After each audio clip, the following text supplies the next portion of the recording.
তাহলে এবার royal Rumble পেপার-ভিউর জন্য রোমান রেইন্সকে কে ফেস করবেন আনডিসপিউটেড চ্যাম্পিয়নশিপের জন্য? এলএ নাইট, এজি স্টাইল নাকি র্যান্ডি অর্টন? নাকি এই 4 জনের মধ্যে ম্যাচ দেখা যাবে রয়্যাল রাম্বল পেপার-ভিউর জন্য? সম্পূর্ণ বিষয়গুলো নিয়ে আজকে এই ভিডিওটিতে ডিসকাস করব।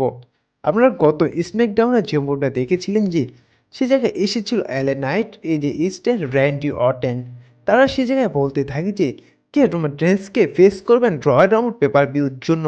সেখানে র্যান্ডি অর্টন তিনি বলে যে তিনি রোমান রেইন্সকে ফেস করবেন রয়্যাল রাম্বল পেপার-ভিউর জন্য, কারণ তাকে 18 মাস ধরে ডাব্লিউডাব্লিউই থেকে বাইরে রেখেছেন তার ব্লাড লাইন মেম্বারগুলোর সাথে তাকে আক্রমণ করে। এবং সেই জায়গায় এই যে স্টাইল বলে যে তাকে ব্লাড লাইন মেম্বারগুলো মিলে আক্রমণ করে অনেক দিন ধরে তাকে ডাব্লিউডাব্লিউই বাইরে রেখেছেন, তার জন্য তিনি রয়্যাল রাম্বল পেপার-ভিউতে রোমান রেইন্সকে ফেস করবেন। সে জায়গায় এলানায় তিনিও বলে যে তিনি রয়্যাল রাম্বল পেপার-ভিউতে ফেস করবেন। সেই সময় নিক এসে তাদের মধ্যে একটি ট্রিপল থ্রেট ম্যাচ অনুষ্ঠিত করে নতুন বছর প্রথম স্ম্যাকডাউনে সে জায়গায় যে নাম্বার 1 কন্টেন্ডার হবে সে রোমান রেইন্সকে ফেস করবে রয়্যাল রাম্বল পেপার-ভিউতে। বেটিং অডস অনুযায়ী এবার জানা যাচ্ছে যে যদি ডাব্লিউডাব্লিউই রয়্যাল রাম্বল পেপার-ভিউতে বড় কিছু করতে না চায়, তাহলে যেহেতু নতুন বছর প্রথম স্ম্যাকডাউনে অনুষ্ঠিত হচ্ছে LA Knight versus AG styles versus Randy Orton, তাদের ট্রিপল থ্রেট ম্যাচ, এই ম্যাচটির মধ্যে সবচেয়ে জেতার সম্ভাবনা রয়েছে র্যান্ডি অর্টন। তিনি এলএ নাইটকে এবং এজি স্টাইলসকে হারিয়ে তিনি রয়্যাল রাম্বল পেপার-ভিউর জন্য ফেস করবেন রোমান রেইন্সকে ডাব্লিউডাব্লিউই আনডিসপিউটেড চ্যাম্পিয়নশিপের জন্য। আর যদি ডাব্লিউডাব্লিউই রয়্যাল রাম্বল পেপার-ভিউর জন্য বড় কিছু করতে চায় এই ম্যাচটিকে নিয়ে, তাহলে যেহেতু নতুন বছরের প্রথম স্ম্যাকডাউনে LA Knight, AJ Styles, Randy অর্টনের মধ্যে একটি ট্রিপল থ্রেট ম্যাচ অনুষ্ঠিত হচ্ছে নাম্বার 1 কন্টেন্ডারের জন্য।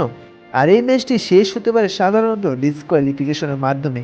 ম্যাচটির এন্ডিং পর্যায়ে এসে হয়তো ব্লাড লাইনের মেম্বারগুলো মিলে তাদের তিনজনকে আক্রমণ করবে, নাই তো তারা তাদের মধ্যে আক্রমণ করে ম্যাচটি শেষ করবে ডিসকোয়ালিফিকেশনের মাধ্যমে।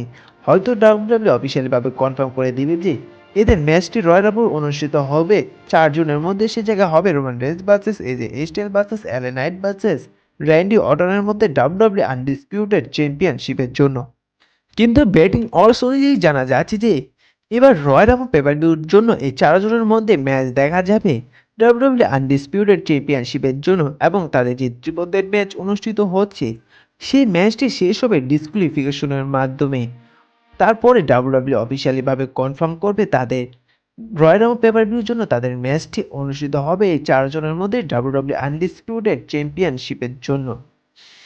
কারণ বর্তমানে ডাব্লিউডাব্লিউই রয়্যাল রাম্বল পেপার-ভিউটি অনেক বড় পেপার-ভিউ, তাই ডাব্লিউডাব্লিউই চাইবে বড় কিছু করার চেষ্টা করতে।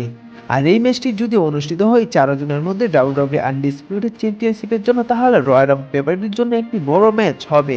আপনাদের কি মনে হয়, এবার কি দেখা যাবে রয়্যাল রাম্বল পেপার-ভিউর জন্য LA Knight versus Randy Orton versus Roman Reigns versus AG স্টাইলের মধ্যে একটি ডাব্লিউডাব্লিউই আনডিসপিউটেড চ্যাম্পিয়নশিপের জন্য? তা অবশ্যই জানিয়ে দিবেন। ধন্যবাদ।